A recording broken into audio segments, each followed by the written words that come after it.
এখানে আমাদের প্রার্থী এবং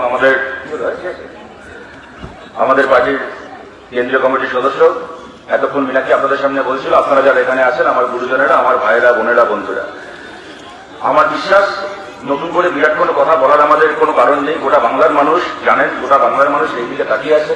উত্তরপাড়া বিধানসভা কেন্দ্র দেখুন, আমাদের কাছে প্রতিটা বিধানসভা কেন্দ্রই গুরুত্বপূর্ণ, কিন্তু এটা ঘটনা উত্তরপাড়া বিধানসভা কেন্দ্র গোটা পশ্চিমবাংলার মানুষ, গোটা যেখানে যাচ্ছি গত 1-1.5 মাস ধরে যেখানে যেখানে সভা করতে গেছি, যা গেছি, বাসে গ্রামে লোকেদের সঙ্গে যখন দেখা হয়েছে, ট্রেনে করে কোনো জেলায় যাওয়ার সময় ট্রেনের কোনো মানুষের সাথে যখন, অচেনা মানুষের সাথে যখন কথা হয়েছে, প্রত্যেকে 2-3টে প্রশ্ন করে থাকেন এই ভোটকে নিয়ে। তার মধ্যে অন্যতম প্রশ্ন ছিল যে উত্তরপাড়ায় এবার মীনাক্ষী জিতছে তো।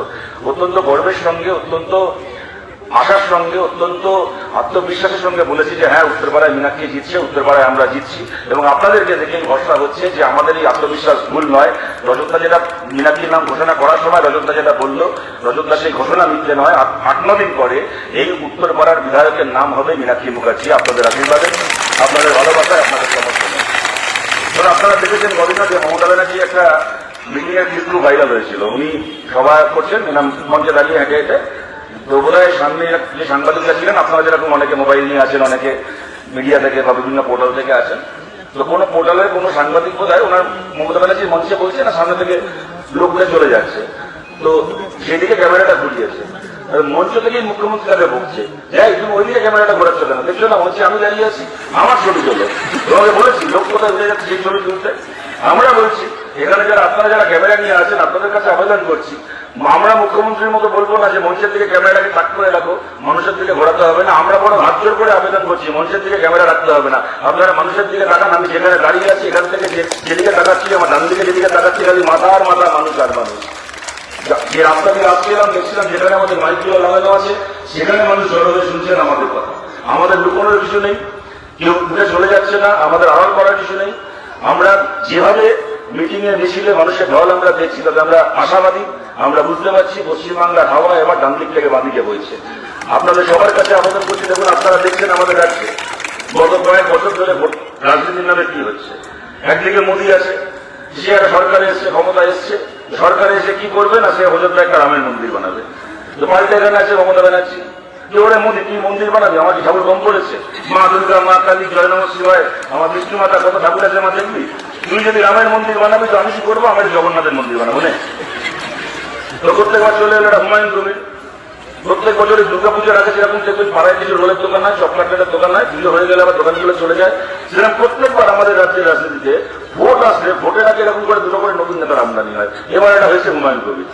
সে এসে বলে মোদী যদি জগন্নাথের মন্দির বানায়, এই কি বলে রামের মন্দির বানায়, মমতা ব্যানার্জি যদি জগন্নাথের মন্দির বানায়, তাহলে আমি কম যাই কিসে, আমি একটা মুর্শিদাবাদে আমি একটা বাবরের মসজিদ বানাবো, বাবরের নামে বাবরির মসজিদ বানাবো। আর আমাদের ঘরে ঘরে আমাদের বেকার ভাই বোনেরা কি দেখছে, তাদের জন্য মোদী তাদের জন্য রামের মন্দির বানাবে, মমতা ব্যানার্জি তাদের জন্য জগন্নাথের মন্দির বানাবে, তাদের জন্য হুমায়ুন কবির বাবরি মসজিদ বানাবে। আর আমাদের ঘরে ঘরে বেকার ভাই বোনেরা তারা কি করবে, হাতে বাটি নিয়ে বসে মন্দির মসজিদে সিঁড়িতে বসে ভিক্ষে করবে। তারা জীবনে কাজকর্মের মুখ দেখবে না, তারা জীবনে চাকরি বাকরির মুখ দেখবে না। বলুন দিনের পর দিন এই করবে রাজনীতি নামে। এই হুগলি জেলাতে আমরা একটা সিঙ্গুর দিতে চেয়েছিলাম, আর যেখানে আমাদের সভা হচ্ছে উত্তরপাড়া, এখান থেকে দিল্লি রোড ধরে খানিকটা এগিয়ে গেলে বা সামনে চিলি রোড দিয়ে এগিয়ে গেলে সিঙ্গুর শুরু হয়। আমরা হুগলি জেলায় একটা সিঙ্গুর দিতে চেয়েছিলাম, পারলাম না দিতে। তার বদলে তৃণমূল কংগ্রেস সরকারে আসলো, এসে কি দিল, যে জেলাকে আমরা একটা সিঙ্গুরে অটোমোবাইল হাঁটতে চেয়েছিলাম, সেই জেলাকে তৃণমূল কংগ্রেস কুন্তল আর শান্তনু দিল। আমরা এই হুগলিকে একটা চাকরি পাওয়ার ঠিকানা করতে চেয়েছিলাম, তৃণমূল কংগ্রেস এই হুগলি জেলাকে একটা চাকরি বিক্রির ঠিকানা বানাবো। সেই সময় টিভিতে টিভিতে কত জ্ঞান, কত বুদ্ধিজীবীর ভাষণ, কত কবি সাহিত্যিক তারা এসে লেকচার দিয়ে যাচ্ছে। আবার বাইরে থেকে আমার এই মেলা মাটাকার সব ন্যাশনাল বুদ্ধিজীবী উঠে আসছে। সন্ধ্যাবেলা টিভি চালালেই জ্ঞান, যে বামফ্রন্ট কলকারখানা করতে পারে না, পুতুলের ভট্টা শিল্প করতে পারে না, সিঙ্গুরে এটা করতে নেই, ওইটা করতে নেই। কত জ্ঞান কত জ্ঞান কত জ্ঞান শুনেছিলাম। বুদ্ধদেব ভট্টাচার্য সেই সময় বলেছিলেন, গলায় রক্ত তুলে বলেছিলেন যে আমরা আমাদের সিঙ্গুরে জমি অধিগ্রহণ পদ্ধতির মধ্যে যদি 10টা ভুল থেকে থাকে আমাদেরকে ধরিয়ে দিয়ে আমরা শুধরে নেব। আমাদের কম্পেনসেশন প্যাকেজের মধ্যে যদি 10টা খামতি লেগে থাকে আমাদেরকে ধরিয়ে দিলে আমরা শুধরে নেব। কিন্তু আমরা চাই পশ্চিমবাংলায় কলকারখানা হোক, আমরা চাই শিলিগুড়ি কারখানা হোক, আমাদের এই চাওয়ার মধ্যে কোনো ভুল নেই। আর যদি আমাদের এই চাওয়াটাকে আটকানো হয়েছে তাহলে তার প্রায়শ্চিত্ত তাহলে সিপিআইএম করবে না, তার প্রায়শ্চিত্ত বাংলার আগামী তো একটা প্রজন্ম করবে। বড় বুদ্ধদেব ভট্টাচার্য সেদিন ঠিক বলেছিলেন নাকি ভুল বলেছিলেন? বহু লেকচার শুনেছিলাম কিভাবে শিল্প করতে নেই। আজকে 15 বছর সময় পেলেন, দেখাতে পারলেন কিভাবে শিল্প করতে হয়? পারলেন একটা করে দেখাতে? আমাদেরকে নিয়ে বলতে নেই হুগলিতে, এই পাশে হাওড়াতে, নদীর ওপারে ব্যারাকপুর শিল্পাঞ্চলে আমাদেরকে নিয়ে বলা হতো কমিউনিস্ট পার্টি নাকি লাল পতাকা নিয়ে মিটিং মিছিল করে বলে, আমরা নাকি বন্ধ ধর্মঘট করি বলে, আমরা নাকি কারখানার গেটে মিটিং করি বলে, শিল্পপতি নাকি ভয় পেয়ে পশ্চিমবাংলা ছেড়ে চলে যায়। আমরা আসি সরকারের দায়ী নাকি পশ্চিমবাংলায় কলকারখানা হয় না। আরে আমরা এত বন্ধ ধর্মঘট করে, আমরা কারখানার গেটে লাল পতাকা নিয়ে মিছিল করে আমরা এই পশ্চিমবাংলাকে একটা হলদিয়া পেট্রোকেমিক্যাল দিতে পেরেছিলাম। আপনারা এত বন্ধ ভেঙে, এত ধর্মঘট ভেঙে গত 15 বছরে একটা সেফটি পিনের কারখানা, একটা নেলপালিশের কারখানা এই বাংলাকে দিতে পেরেছেন? আমরা বন্ধ ধর্মঘট করে, আমরা কারখানার গেটে গেট মিটিং করে এই বাংলা একটা সল্টলেক সেক্টর 5 তৈরি করেছি। আপনারা পেয়েছেন হ্যারিকেনের কারখানা তৈরি করতে পেরেছেন এই পশ্চিমবাংলায় 15 বছরে? পেয়েছেন একটা সেক্টর 6, সেক্টর 7, সেক্টর 8 এই বাংলাকে দিতে? কত বড় বেহায়া হতে পারে একটা দল 15 বছর সরকার চালিয়ে। বাবাটা ছেলে চাকরির ব্যবস্থা করে নিয়েছে, বাবা এমপি তো ছেলে মেলে হবে। এরা আমাকে নিয়ে বলে আমি যেন আমার বাবার টাকায় গাড়ি চলি, আর এরা দেখে বাবার কোটায় এমএলএ হয়, বাবার কোটায় কাউন্সিলর হয়, বাবার কোটায় পঞ্চায়েতের মেম্বার হয়। বাবাটা ছেলে চাকরির ব্যবস্থা করে দিয়েছে। পশ্চিমবাংলায় মীনাক্ষী বলার সময় বলছিল মমতা ব্যানার্জি অভিষেক ব্যানার্জি চুরি করবে, বলে চুরির কেসগুলো পশ্চিমবঙ্গ সরকারের হয়ে হাইকোর্টে সুপ্রিম কোর্টে লড়বে আমাদের ট্যাক্সের টাকায় দিয়ে না কল্যাণ ব্যানার্জি। তার থেকেও বড় পৃথিবীর 1 নম্বর অ্যাডভোকেট শেষণ্য ব্যানার্জি। জীবনে আজ পর্যন্ত কোনোদিন একটা ম্যাচ, একটা খেলা জিততে শুনলাম না, শুনলাম একটা মামলা জিতেছে। আজ জীবনে একটা মামলা জিততে শুনি তার নাকি 10 লাখ টাকা 12 লাখ টাকা তার নাকি ফিস। টাকাটা যাচ্ছে করতে গেলে না পশ্চিমবঙ্গ সরকারের উপর থেকে, আমার আপনার ট্যাক্সের টাকা। বাবা তার অবলাপ্ত ছেলের জন্য ইনকামের ব্যবস্থা করে দিয়েছে। আর পশ্চিমবাংলার সাধারণ ছেলে মেয়েগুলো ঘরে ঘরে বেকার হয়ে বসে আছে, হাতে কাজ নেই, বাইরে যারা চলে গেছেন, বাকি একটা গোটা জেনারেশন বাড়িতে বেকার হয়ে বসে আছে। না হলে মাস্টার ডিগ্রি করে, গ্র্যাজুয়েশন করে কেউ একটা 12,000 টাকা, কেউ একটা 13,000 টাকা, 14,000 টাকা মাইনের কন্ট্রাকচুয়াল কাজ করছে। সকালবেলা বাড়ি থেকে বেরিয়ে 12 ঘন্টা 14 ঘন্টা করে ডিউটি, রাত্রিবেলা 10টা 11টার পরে বাড়ি ফেরত, পরের দিন আবার ভোরবেলা বেরোতে হবে। দিন নেই, রাত নেই, কোনো ছুটি বলে কোনো জিনিস নেই, শরীর খারাপ হলে 2 দিন বাড়িতে থাকার উপায় নেই। কাজ করে যাচ্ছে একটা গোটা জেনারেশনকে 3 ভাগের 1 ভাগ, 4 ভাগের 1 ভাগ তার মজুরি দিয়ে হাঁটিয়ে যাচ্ছে, পরিশ্রম করে যাচ্ছে। জীবন শেষ হয়ে গেল, স্বপ্ন চলে গেল চোখ থেকে সমস্ত। আর সেই ছেলে মেয়েগুলোর বাড়ির দরজার বাইরে গিয়ে কত বড় বেহায়া হয়ে কাজ করা যায়। আবার ছড়া লিখে আসছে, আবার 1500 টাকা যুবসাথী পাইতে দিদিমণিকে আওয়াজ চাই। 15 বছর সরকার চালিয়ে কি করেছে না, ওরা বেকার ভাতা দিয়েছে। আমি আপনাদেরকে বলছি, যত সরকারি প্রকল্প আছে, সরকারি প্রকল্প যেমন চলছে তেমন চলবে। বেকার ভাতা যে যুবসাথী হতে পারে, লক্ষ্মী ভান্ডার হতে পারে, বা আমাদের সরকারের সময় শুরু হওয়া বার্ধক্য ভাতা, বিধবা ভাতা, সরকারি প্রকল্পগুলো যেরকম চলছে সেরকম চলবে, কোনো সরকারি প্রকল্প বন্ধ হবে না। কিন্তু এইটুকু বলছে আলাদা, মীনাক্ষীকে যদি আপনাদের আশীর্বাদে মীনাক্ষী বিধানসভায় যায়, মীনাক্ষী হতে পারে এই কেন্দ্রে, কোথাও ময়ূক হতে পারে, কোথাও কলকান হতে পারে, কোথাও সায়ন্তিক মিত্র হতে পারে, কোথাও গার্গী চ্যাটার্জি হতে পারে। গোটা বাংলা জুড়ে আমাদের পার্টির পক্ষ থেকে, আমাদের ফ্রন্টের পক্ষ থেকে যারা যারা লড়াই করছেন, আপনাদের আশীর্বাদে তারা যখন বিধানসভায় যাবে, বেকার ভাতা তখনও চলবে, কিন্তু বেকার ভাতা দিয়ে এরা নির্বাচনের মতো ভোট চাইবে না। যাতে বেকার ভাতা দিতে যাবে তার কাছে কলার তুলে যাবে না, তার কাছে মাথা নিচু করে হাত জোর করে যাবে, তার কাছে ভোট চাইবে না, তার কাছে ক্ষমা চাইবে। যাকে বেকার ভাতা দিতে হবে তার কাছে আগে ক্ষমা চেয়ে আমরা বলবো, দয়া করে আমাকে ক্ষমা করো, তুমি অযোগ্য বলে তুমি বেকার নও, আমি অযোগ্য বলে তুমি বেকার, আমি সরকারে থেকে তোমায় কাজ দিতে পারিনি তাই তুমি বেকার। দয়া করে বেকার ভাতাটাকে নাও, দয়া করে আপাতত বেকার ভাতাটাকে নাও, কয়েকটা দিন দয়া করে এইটাকে নিয়ে কাজ চালাও। কিন্তু কথা দিচ্ছি, কথা দিয়ে যাচ্ছি, যত তাড়াতাড়ি পারি তোমার কাছে আবার আসবো, তোমার হাত থেকে এই বেকার ভাতার কমটাকে নিয়ে তোমার হাতে একটা চাকরির এমপ্লয়মেন্ট এটা দিতে আসবো। আর যদি আসতে না পেরেছি তাহলে 5 বছর পরে এই তোরা মুখ নিয়ে তোমার কাছে ভোট চাইতে আসবো না। আর কিছু করো কি না করো, আর যাকেই ভোট দাও না কেন খবরদার আমাকে ভোট দিও না, আমাকে ভোটে হারিও, আমি তোমার ভোট পাওয়ার যোগ্য নেই। এদের মতো বেকার ভাতা দিয়ে নির্লজ্জের মতো লোকের কাছে ভোট চাইবো না। আজকে রাজনীতি হচ্ছে এটা একটা। বলে যে আমাদেরকে ভোট দাও, আমাদেরকে ভোট না দিলে লক্ষ্মী ভান্ডার বন্ধ হয়ে যাবে, যেন বাবার টাকা যেন আমাদেরকে ভোট দাও, ভোট না দিলে বেকার ভাতা বন্ধ হয়ে যাবে। যারা এখানে আমাদের দূর থেকে আমাদের কথা শুনছেন যে মানুষ, অনেকে হয়তো এর আগে আমাদেরকে সমর্থন করেছেন, আপনাদের সমর্থন এখান থেকে জ্যোতিরা তারা দায়িত্ব পেয়েছেন, বিধায়ক হয়েছেন। আমার এরকম অনেক মানুষ থাকতে পারে, শান্তশ্রীটাকে আপনারা জিতিয়েছেন দীর্ঘদিন।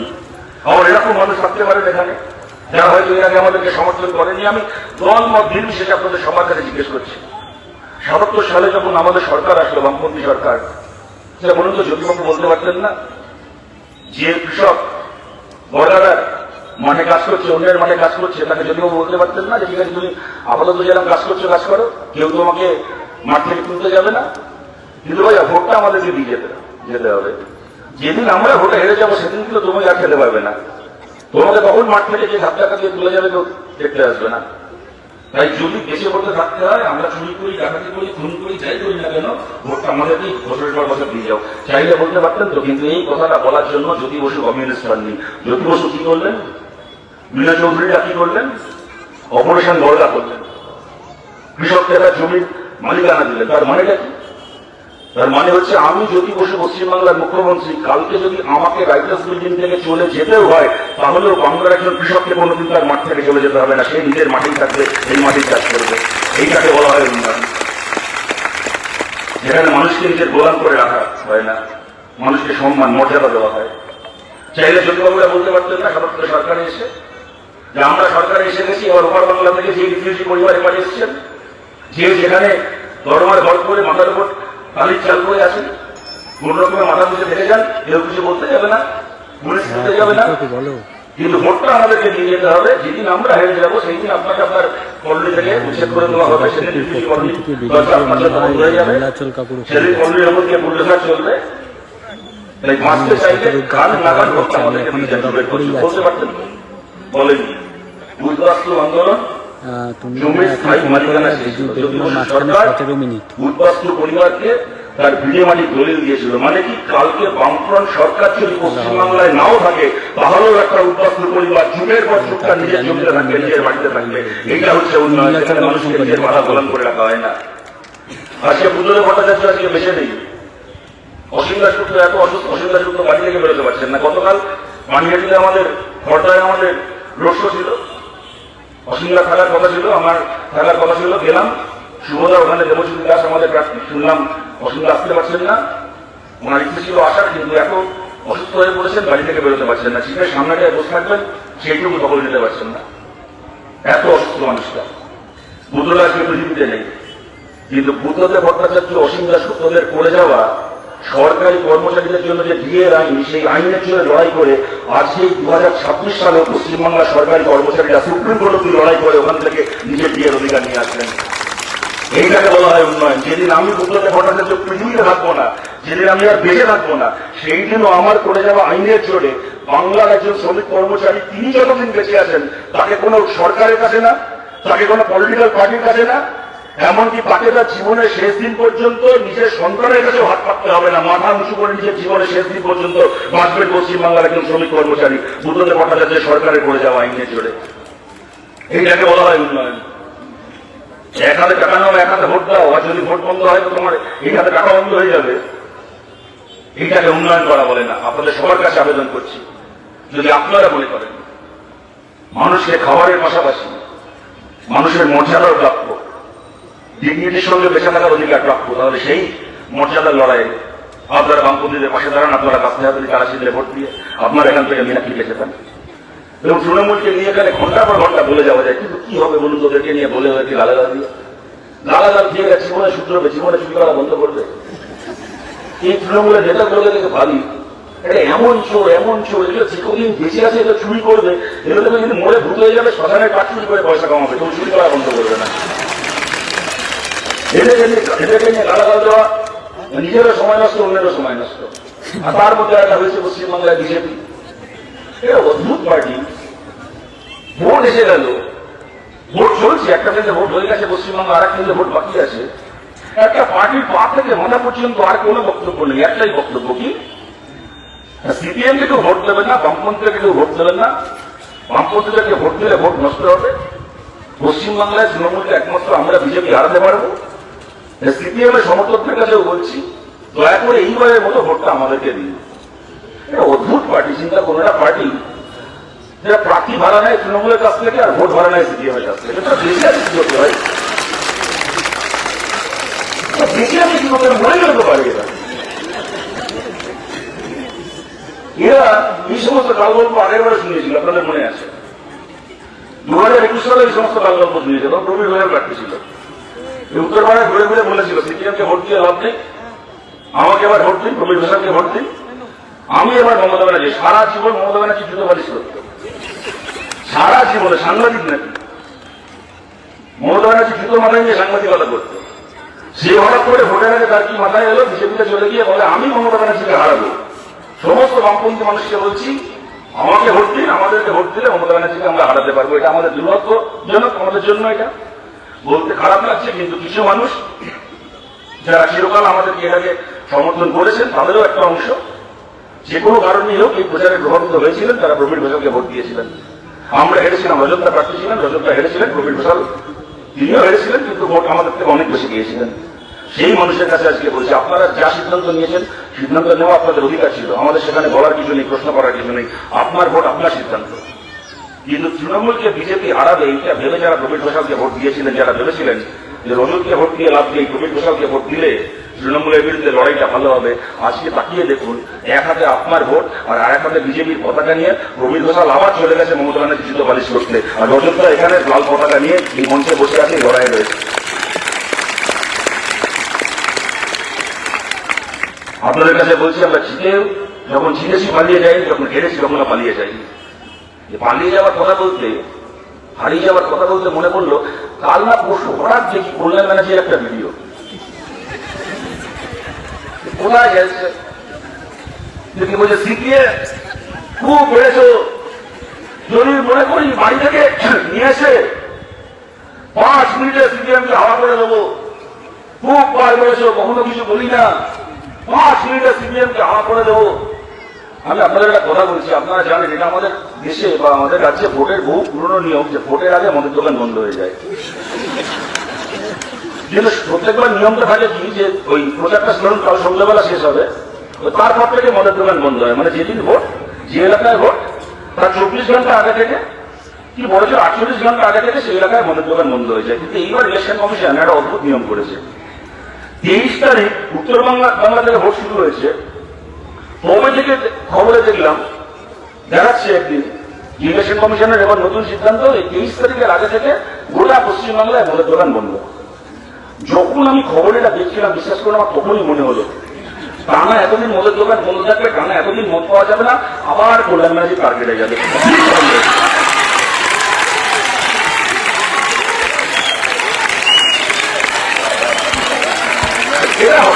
এই আমি বিশ্বাস করো, যে আমি কিছুটা দেখছিলাম, আমি জানতাম কিছু না কিছু একটা হবে। আমি দেখলাম পরশুদিন দেবে না, ঠিক আছে। কল্যাণ ব্যানার্জিকে বলছি, আমরা 15 বছর পশ্চিমবাংলায় কম লোক তো চেষ্টা করবেন আমাদের হাওয়া করে দেওয়ার, যাদের সঙ্গে একসঙ্গে মিটিং করেছি, মিছিল করেছি, একসাথে দেওয়াল লিখেছি, এখন তাদের নাম লেখা শহীদ বেদিতে মালা দিতে হয়। আমাদের কত কর্মী আজকে এই তারিখেও বিনা বিচারে জেল খাচ্ছেন, লড়াই করতে গিয়ে, আন্দোলন করতে গিয়ে, কেউ চুরি ডাকাতি করেনি, লড়াই করতে গিয়ে, আন্দোলন করতে গিয়ে বিনা বিচারে জেল কেটেছেন বছরের পর বছর। আমাদের এত কর্মী, পার্টি অফিস দখল হয়েছে, হামলা হয়েছে। আমাদের কোন কমরেড তিনি কমিউনিস্ট পার্টি করেন, পার্টির হয়ে পঞ্চায়েতে প্রার্থী হয়েছেন বলে তার পরিবারকে শেষ করে দেওয়া হয়েছে।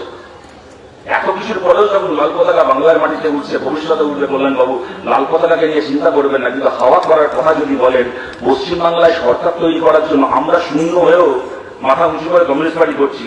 পশ্চিমবাংলায় সরকার তৈরি করার জন্য 148 জন এমএলএ লাগে। যেদিন আপনার দল 147টা এমএলএ পাবে না, তারপরে 30 সেকেন্ড আর আপনার দলটাকে পশ্চিমবাংলায় খুঁজে পাওয়া যাবে না। 30 সেকেন্ড, তারপর 30 সেকেন্ড এই বাংলায় তারপর তৃণমূল কংগ্রেস বলে আর কোনো দল থাকবে না। আমি যে কথাটা বলছিলাম, বিজেপি ইলেকট্রাল বন্ডে টাকা আছে, টাকা দিয়ে এতগুলো চ্যানেলকে বিজ্ঞাপন দেওয়ার নাম করে কিনে রেখে দিয়েছে। আপনি শ্রমিকের ঘামের দাবি, ঘামের মজুরির দাবিতে, কৃষকের ফসলের দামের দাবিতে, ছাত্র যুগের পড়াশোনার অধিকারের দাবিতে 5,000 লোককে নিয়ে মিছিল করুন, টিভিতে দেখাবে না। কোথায় গিয়ে বলবে কে গরুর মাংস খাবে, কে শুয়োরের মাংস খাবে, কে মন্দির করবে, মসজিদ করবে, মশলা লোকগুলো রাস্তা দাঁড়িয়ে দেখা চিৎকার করুন, সারাদিন ধরে দেখিয়ে যাবে। এগুলো আমরা দেখিয়ে এসেছি গত 5 বছর ধরে, 7 বছর ধরে পশ্চিমবাংলায়। টেলিভিশন চ্যানেল তার সঙ্গে এখন রয়েছে সোশ্যাল মিডিয়ার কিছু কন্টেন্ট ক্রিয়েটার। সারা বছর একটা ফুড ব্লগার আর মেকআপ আর্টিস্ট থাকে। কেউ কোন দোকানে ভালো সিঙ্গারা পাওয়া যায় তাই নিয়ে ব্লগ বানায়, কেউ নিজে একটা ফ্রন্ট ক্যামেরার সামনে বসে মুখে মেকআপ করে রিল বানায়। তাতে আমার কোনো আপত্তি নেই, কিন্তু ভোটের আগে তাহলে কিছু ফলো আপ তৈরি হয়ে যায়। ভোটের আগে তারাই যদি বিভিন্ন বিজেপির কাছ থেকে, তৃণমূলের কাছ থেকে টাকা দিয়ে তারা সব পলিটিক্যাল অ্যানালিস্ট হয়ে যায়। তারা সবাই মিলে যে তাদের গল্প বোঝা যায় দিন ধরে পশ্চিমবাংলায় বামপন্থীরা দুর্বল হয়ে গেছে, পশ্চিমবাংলায় সিপিএমকে ভোট দিয়ে লাভ নেই, বামফ্রন্টকে ভোট দিয়ে লাভ নেই, পশ্চিমবাংলায় বিজেপিকে ভোট দিয়ে একমাত্র তৃণমূল হারবে। আমি আপনাদেরকে ভেবে দেখার জন্য একটা তথ্য মনে করাচ্ছি। আমি এটা আমার কোনো তথ্য নয়, এটা আমার কোনো থিওরি নয়, এটা একদম একটা হার্ড ফ্যাক্ট, একটা ঘটনা। আপনারা সবাই জানেন, আমি তাহলে মনে করাচ্ছি আপনাদের। 2021-এ আমরা হেরে গেলাম, আমরা 0 আসন পেলাম। বিজেপি পশ্চিমবাংলায় 77টা এমএলএ জিতলো, তার সঙ্গে 18টা এমপি ছিল ওই সময় বিজেপির। কেন্দ্রের সরকার ওদের ED, CBI, income tax, election commission থেকে শুরু করে মিলিটারি, সিআরপিএফ সব ওদের। আমরা বামপন্থীরা কোনোদিন এই সুযোগের কথা কল্পনা করতে পারিনি পশ্চিমবাংলায়, যে সুযোগ বিজেপি পেল পশ্চিমবাংলায় বিরোধী দল হিসেবে, এত কিছু ক্ষমতা নিয়ে একটা বিরোধী দল। আর আমরা শূন্য। 2021 থেকে 2026 অব্দি বলুন কোথায় তারপর এত কিছু নিয়ে তৃণমূলকে বিজেপি হারালো। 21টা বাইলেকশন হয়েছে আমাদের রাজ্যে তারপর থেকে, 2021-এর বিধানসভার পর থেকে 21টা উপনির্বাচন হয়েছে। এই 21টা উপনির্বাচনের মধ্যে একটা উপনির্বাচনেও এত কিছু নিয়ে বিজেপি পেরেছে তৃণমূলকে হারাতে পারেনি। আমরা কোনো কিছু না নিয়ে, যেখানে আপনারা আমাদেরকে ভরসা করেছেন, আপনাদের ভরসাকে সঙ্গে নিয়ে বিধানসভায় 0, লোকসভায় 0 হয়ে যাওয়ার পরেও 2021-এর পরেও আমরা সাগরদিঘির বাইলেকশনে তৃণমূল কংগ্রেসকে হারিয়েছি। বিজেপি একটাতেও পারেনি, আমরা হারিয়েছি তৃণমূলকে এই পশ্চিমবাংলায়।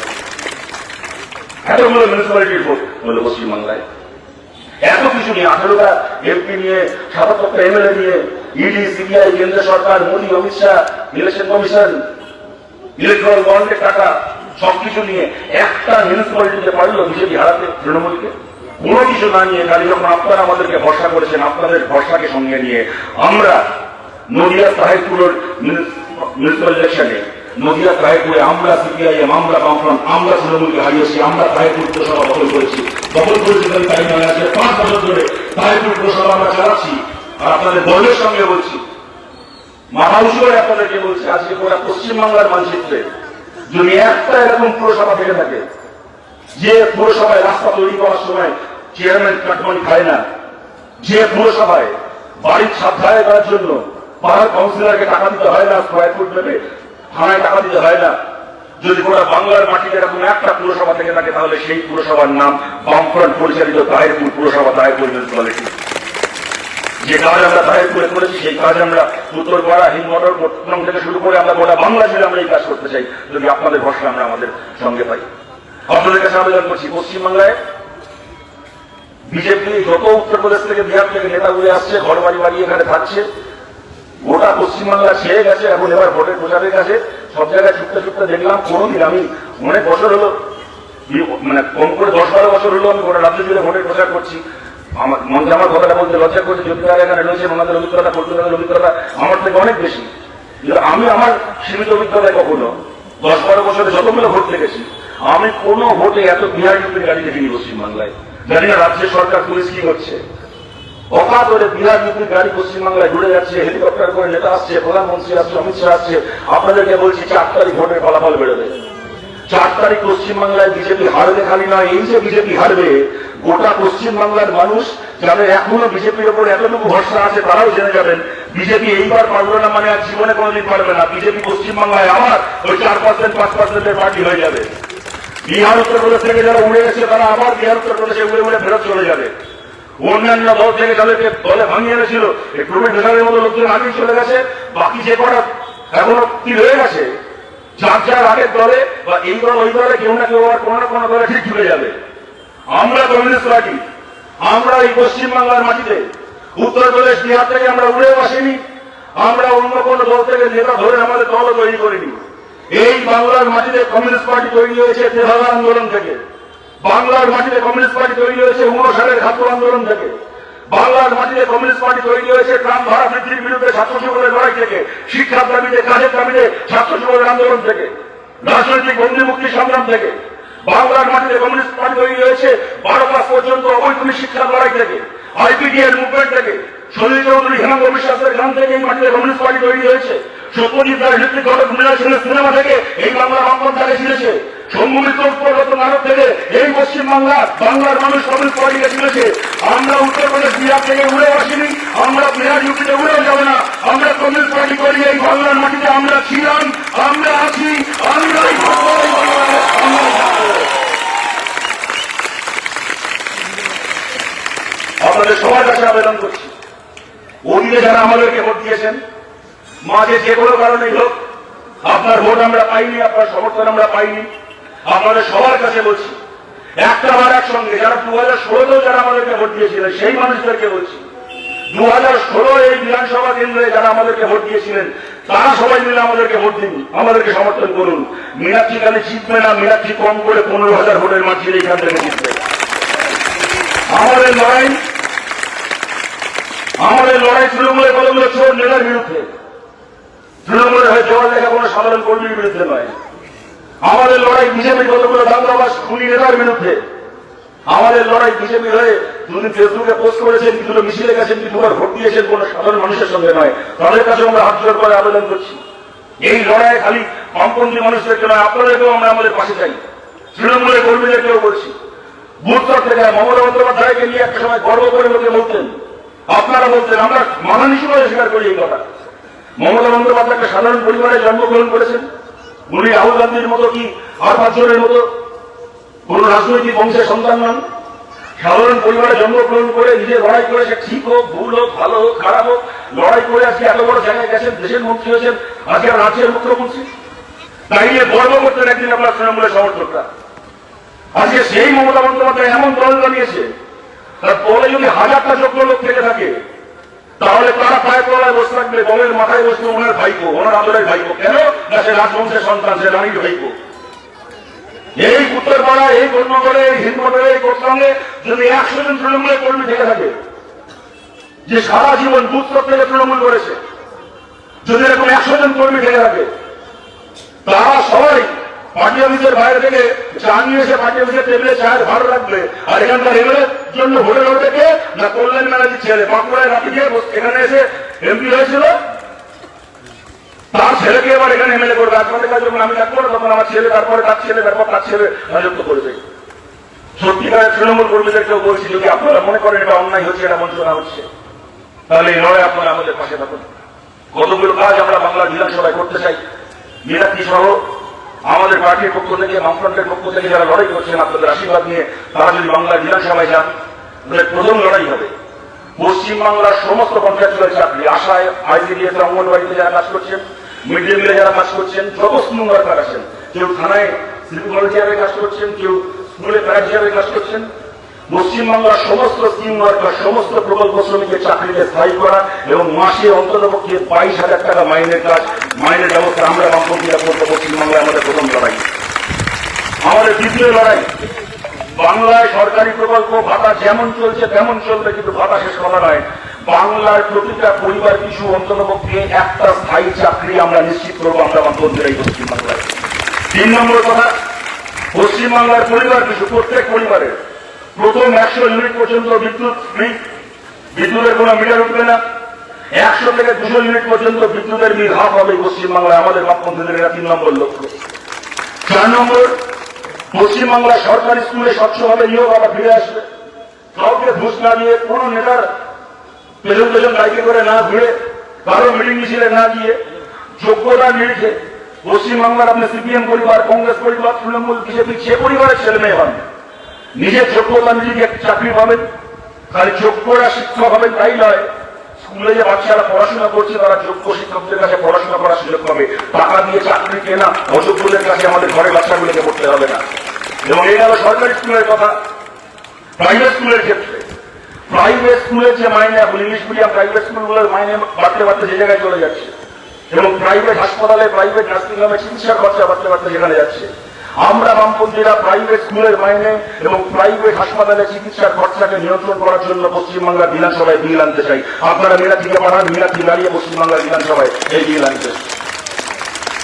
পাঁচ নম্বর কথা, এখানে আপনারা জানেন আমাদের সরকার ৭৭-এ আমাদের সরকার তৈরি হওয়ার আগে জ্যোতিবাবু বলেছিলেন, প্রমোদ দাশগুপ্তরা বলেছিলেন, আমাদের ইতিহাসে ছিল, আমরা সরকারে আসলে ক্লাস 8 পর্যন্ত 8 ক্লাস পর্যন্ত পশ্চিমবাংলার সরকারি স্কুলে পড়াশোনা ফ্রি হবে। সরকারে এসে আমরা সে বছরই ক্লাস 8, তার মধ্যে 2 বছরের মধ্যে ক্লাস 10 পর্যন্ত, 10 ক্লাস পর্যন্ত, তার 1 বছরের মধ্যে 12 ক্লাস পর্যন্ত পশ্চিমবাংলার সরকারি স্কুলে পড়াশোনা ফ্রি হয়।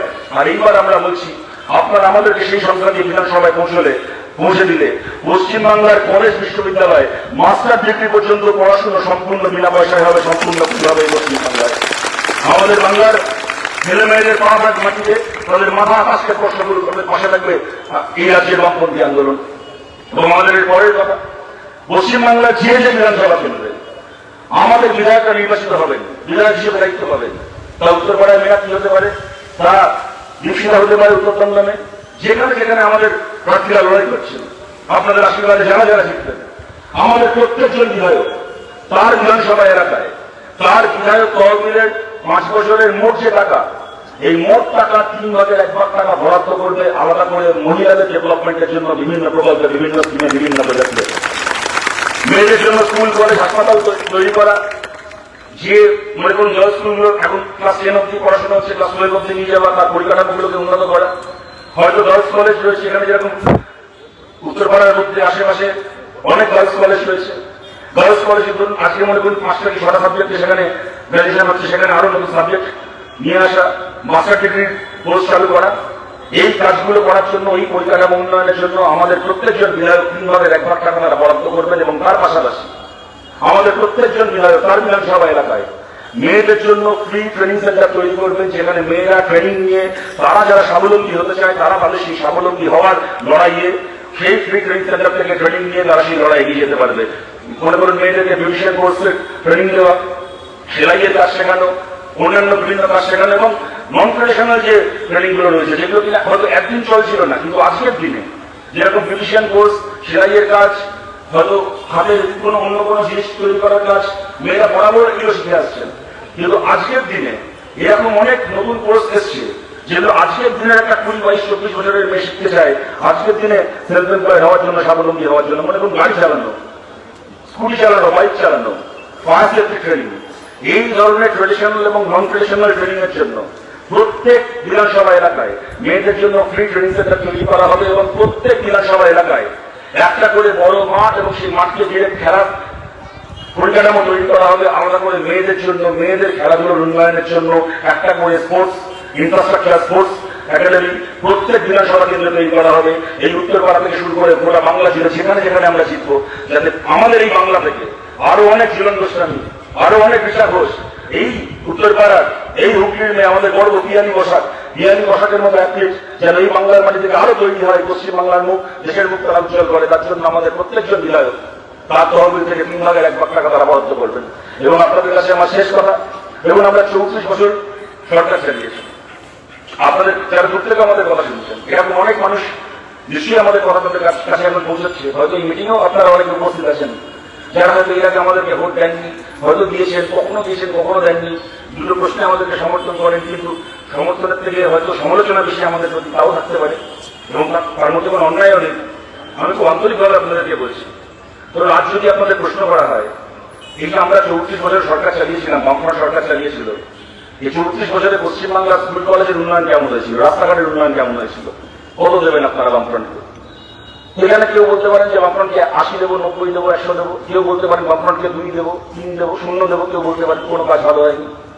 যদি জিজ্ঞেস করা হয় যাতে পশ্চিমবাংলায় কলকারখানা হয়, চাকরি বাকরি হয়, যারা আইন শৃঙ্খলার পরিবেশ খুব ভালো থাকে, সেই পরিবেশ বজায় রাখার জন্য বামফ্রন্ট কেমন কাজ করেছিল, কত দেবেন বামফ্রন্টকে আসলে? ওই আবার কেউ বলবেন হয়তো 80, 90, কেউ বলবেন 40, 45 দেবো, মোটামুটি কাজ করেছে, কেউ আর বলবেন কোনো কাজ করতে পারেনি, 0 দেবো, কেউ বলতে পারেন। কিন্তু যদি আপনাদের জিজ্ঞেস করা হয় 34 বছর আছে বামফ্রন্ট সরকার চলেছে, এই 34 বছরে যাতে পশ্চিমবাংলার প্রত্যেকজন মানুষ নিজের ইচ্ছে মতো স্বাধীনভাবে নিজের ধর্ম পালন করতে পারেন, এই পরিবেশ বজায় রাখার প্রশ্নে আপনারা বামফ্রন্ট থেকে 100-এ কত দেবেন? আমাদের অতি বড় সমালোচককেও বলতে হবে এই প্রশ্নে আমরা বামফ্রন্টকে 100-এ 100 দেবো। একটা নম্বর কেউ কাটতে পারবে না, একটা নম্বর কেউ কাটতে পারবে না। কি বাংলার হিন্দু, কি বাংলার মুসলমান, কেউ নিজের বুনিয়াদ থেকে বলতে পারবে না রাজ্যে বামফ্রন্ট সরকার থাকলে তার নিজের ধর্ম পালন করতে কোনো অসুবিধা হয়েছে। এখন বিজেপি লোকজন অনেক কথা বলে বেড়াবে, ফেসবুকে বলছে এখানে ওখানে সিপিএম মোল্লাদের পার্টি, সিপিএম কে ভোট দেওয়া মানে মোল্লাদের দালালি করা, হিন্দু ধর্ম শেষ হয়ে যাবে যদি সিপিএম জেতে, এইভাবে সেইভাবে অনেক কথা বলে বেড়াবে। এই কথাগুলো ফেসবুকে লেখার জন্য, হোয়াটসঅ্যাপে লোককে পাঠানোর জন্য, চায়ের দোকানে বসে বলার জন্য ঠিক আছে। কোনো বিজেপি সমর্থককেও বলছি, আজকে যখন আপনি বাড়ি ফিরে যাবেন, রাত্রিবেলা যখন আপনার নিজের সন্তান যখন আজকে ঘুমোবে, আপনি আপনার সন্তানের মাথায় হাত রেখে বলতে পারবেন যতদিন রাজ্যে বামফ্রন্টের সরকার ছিল আমার দুর্গা পুজো করতে, আমার সরস্বতী পুজো করতে কোনোদিন কোনো অসুবিধা হয়েছে? কোনো বিজেপি সমর্থক পারবেন এই কাজ করতে, যে সন্তানের মাথায় হাত রেখে বলতে পারবেন? কোনো বিজেপি এরকম সমর্থক নেই যে নিজের সন্তানের মাথায় হাত রেখে বলতে পারবে বামফ্রন্ট সরকার থাকলে আমার নিজের হিন্দু ধর্ম পালন করতে কোনোদিন কোনো অসুবিধা হয়েছে। আমরা কোনোদিন ইমাম বাধা দিইনি মমতা ব্যানার্জির মতো। আমাদের সরকারের সময় আসানসোলের ইমাম সাহেবের মতো বাংলার কোন ইমামকে দাঙ্গায় তার ছেলেকে হারাতে হয়নি। আমরা কোনোদিন পুরোহিত ভাড়া দিইনি। কিন্তু আমাদের সরকারের সময় মুর্শিদাবাদের হরগোবিন্দ দাসের মতো, চন্দন দাসের মতো বাংলার কোন হিন্দুদের কোনোদিন দাঙ্গায় মরতে হয়নি। বামপন্থীদেরকে চেতান, হরগোবিন্দ দাস, চন্দন দাসদেরকে আর মরতে হবে না। বামপন্থীদের চেতান, যদি মহরম আর বিজয়া দশমী একদিনে পড়ে তাহলে একই রাস্তা দিয়ে মহরমের তাজিয়া যাবে, বিজয়া দশমীর ভাসানো যাবে। সরকার থেকে তাজিয়ার জন্য ভাসানোর জন্য তাজিয়া আটকানো হবে না, যেমন কোনোদিন আটকানো হয়নি। আজকে যেগুলো ধর্মের নামে হচ্ছে, এগুলো ধর্ম হচ্ছে, ধর্মের নামে এগুলো ফ্যাশনই হচ্ছে। বলুন তো, এগুলো ওই একটা আছে শুভেন্দু অধিকারী, যে কদিন বিজেপি যেরকম তৃণমূলে ছিল ওর থেকে বড় মুসলমান কেউ ছিল না। ওর থেকে বড় ঈদের দিন সকালবেলা মানে মসজিদের ইমাম পৌঁছানোর আগে শুভেন্দু মসজিদ পৌঁছে যেত। পারে না নামাজ পড়তে, নামাজ পড়ার পোস্ট দিয়ে ছবি তুলত। মনে রাখবেন আমি শাহাবুদ্দিন বলে কি আছে, তার বাড়িতে মেদিনীপুরে কি নাকি 3 বাড়ি খেত, আপনারা দেখেছেন। আর সেই শুভেন্দু এখন বিজেপিতে কি এখন ওর থেকে বড় হিন্দু কেউ হয় না। রামনবমী 10 দিন আগে থেকে জয় শ্রীরাম শুরু হয়ে যায়। আবার কি আছে মমতা ব্যানার্জি, ঈদের দিন সকালবেলা নামাজের মঞ্চে চলে যাবেন, মাথায় কাপড় জড়িয়ে মঞ্চে হাঁটলেন, ভাষণ দেবেন হাতে মাইক দিয়ে। ঈদের মঞ্চে গিয়ে, নামাজের মঞ্চে গিয়ে কি করবেন? সিপিএমকে গালাগাল, কংগ্রেসকে গালাগাল, বিজেপিকে গালাগাল, আইএসএফকে গালাগাল এই করে যাবেন। নামাজের মঞ্চটাকে একটা পার্টিবাজির মঞ্চ বানাবেন। আর একটা সাধারণ কথা বলবেন, তার মধ্যে 5 বার ইনশাআল্লাহ। আমি বিশ্বাস করি জীবনে অনেক হাজি সাহেবকে দেখেছি, অনেক মৌলভী সাহেবকে দেখেছি, যারা নিষ্ঠার সঙ্গে ধর্ম পালন করেন, 5 বার দিনে নামাজ পড়েন, নিষ্ঠার সঙ্গে নিজের ধর্ম আর প্রতিটা অক্ষর মেনে নিজের ধর্ম পালন করেন, কোরআনকে মেনে, হাদিসকে মেনে। আমি কোনোদিন লোককে দেখিনি একটা সাধারণ কথা বলতে 5 বার ইনশাআল্লাহ বলতে। আর মমতা ব্যানার্জি কেন বলেন একবার করে ইনশাআল্লাহ বলবেন আর মনে মনে হিসাব করবেন? এই যে আমি একবার ইনশাআল্লাহ বললাম, আমার 5টা মুসলিম ভোট পারলো তো? এটা হচ্ছে রাজনীতি। কোনদিন চলবে বলুন কি রাজনীতি? পশ্চিমবাংলা আপনাদের সবার কাছে আবেদন করছি, এই যে লড়াই আমরা লড়ছি, এখানে রাজনীতিকে ধর্মের হাত থেকে স্বাধীন করার লড়াই নয়। এই লড়াই আপনার পবিত্র ধর্মকেও রাজনীতির নোংরামি থেকে স্বাধীন করে আপনার কাছে ফিরিয়ে দেওয়ার লড়াই। আজকে গোটা পশ্চিমবাংলা জুড়ে এমন কোন পুজো কমিটি খুঁজে পাবেন না যে কমিটি তৃণমূল দখল করে বসে নেই। এমন কোন পাড়ার ক্লাব পাবেন না, কোনো একটা মানে সাংস্কৃতিক অনুষ্ঠানের কোনো একটা অ্যাসোসিয়েশন প্রায় পাবেন না যেগুলো তৃণমূলের দখলে নেই। সেদিকে তাকাবে। রবীন্দ্র জয়ন্তী হচ্ছে সরকারি প্রোগ্রাম, রবীন্দ্রনাথের ছবি, পাশে মমতা ব্যানার্জি। নজরুল ইসলাম হচ্ছে, নজরুল জয়ন্তী হচ্ছে নজরুল ইসলামের ছবি, পাশে মমতা ব্যানার্জি। ফিল্ম ফেস্টিভ্যাল হচ্ছে যেরকম জগন্নাথ বলরামের মাঝখানে সুভদ্রা থাকে, যেরকম দেখবেন সত্যজিৎ গড়ের মাঝখানে মমতা ব্যানার্জি। যেদিকে থাকবে তোমার ডেঙ্গু ম্যালেরিয়া বাড়ে, তখন উত্তরপাড়া মিউনিসিপালিটি থেকে পোস্টার করে দেখবেন, হোর্ডিং করে দেখবেন ডেঙ্গু ম্যালেরিয়া নিয়ে, যে হোর্ডিং এ মশা উঠছে, মশার পাশে মমতা ব্যানার্জি। কোথায় নেই? আমি আপনাদের বলছি, অমিত শাহ ছেলেকে নিয়ে আমরা বলি, বলাই উচিত যে জয় শাহ জীবনে ক্রিকেট খেলেনি, কোনোদিন কিছু করেনি। সে গিয়ে তার বাবা অমিত শাহ বলে সে বিসিসিআইয়ের মাথায় চলে গেল, এখন সে আইসিসির মাথায় বসে আছে। সমালোচনা করি, করাই উচিত। এই মমতা ব্যানার্জি ভাইগুলো কি কম যায় বলুন তো? দলের লোকও বলছে, একবারও নিজের মায়ের পেটের ভাইগুলো। মোহন বাগানের মাথায় কে না বাবুল ব্যানার্জি, ওর এক ভাই। অজিত ব্যানার্জি আর এক ভাই, সে আর এক ক্লাব চালায়। ইস্ট বেঙ্গল চালায় মমতা ব্যানার্জির ভাই। বাংলার hockey, volleyball, football, table tennis, Bengal Olympic association, সাঁতারের অ্যাসোসিয়েশন, ব্যাডমিন্টন, বক্সিং, বাংলার যত ক্রীড়া সংস্থা আছে মাথায় দিয়ে মমতা ব্যানার্জি একটা ভাই। কারা বলুন তো? এরা কত বড় প্লেয়ার, এটা কোন মাঠের খেলোয়াড়? এরা এই মমতা ব্যানার্জি ভাইগুলোর মুখগুলো দেখেছেন জীবনে? এইগুলো জীবনে কোনোদিন ছোটবেলা পাড়া স্পোর্টসে গিয়ে কংগ্রেস ছাড়া আর কিছু পায়নি। তারা গোটা পশ্চিমবাংলা সবকটা ক্রীড়া সংগঠনের মাথায় বসে দখল করে। আপনাদের সবার কাছে আবেদন করছি, মীনাক্ষীকে উত্তরপাড়ায় সেটা, উত্তরপাড়ায় মীনাক্ষী জিতলে খালি এখানকার মিউনিসিপালিটিতে প্রত্যেক বছর ঠিকমতো করে ভোট হবে 5 বছর অন্তর, তাই নয়। উত্তরপাড়ার ব্যাগমোহন থেকে শুরু করে একটার পর একটা কলেজে সঠিকভাবে ছাত্র সংসদের নির্বাচন হবে খালি তাই নয়, উত্তরপাড়ার মধ্যে যে 3টে পঞ্চায়েত এলাকা রয়েছে সেই পঞ্চায়েতে ঠিকমতো করে ভোট হবে খালি তাই নয়, উত্তরপাড়ার ক্লাব, উত্তরপাড়ার খেলার মাঠ, উত্তরপাড়ার পুজো কমিটি, উত্তরপাড়ার বিভিন্ন সাংস্কৃতিক সংগঠন সমস্ত তৃণমূলের এই নির্লজ্জ দখলদারির হাত থেকে মুক্ত হবে। এই যাবতীয় সংগঠন, যাবতীয় নাগরিক সংগঠন উত্তরপাড়া সাধারণ মানুষের কাছে ফেরত যাবে। তৃণমূল কংগ্রেসের রাজনৈতিক দখলদারির হাত থেকে এই সংস্থাগুলোকে মুক্ত করার জন্য, এলাকাকে মুক্ত করার জন্য আপনারা কাছে থাকবেন, তারা সঙ্গে ভোট দিন, আপনারা আমাদের পাশে থাকুন।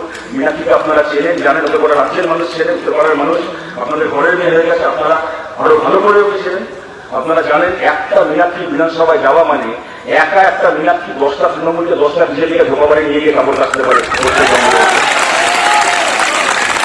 আপনারা ওকে আশীর্বাদ করবেন, আপনাদের পাশে থাকবেন ভোটের দিন। যে উদ্যমের সঙ্গে এখানে আমাদের কমরেডরা আজকে 6 মাস ধরে 7 মাস ধরে অনেক আগে থেকে ভোটের প্রস্তুতি এখানে শুরু করে যে উদ্যমের সঙ্গে আমাদের কমরেডরা এই হাড় ভাঙা পরিশ্রম করে আজকে এই জায়গায় কেন্দ্রটাকে নিয়ে এসছেন, তাদের কাছে আমি আবেদন করবো না, আমাদের ভরসা রয়েছে।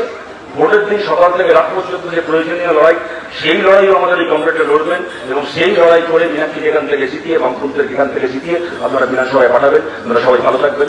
নমস্কার।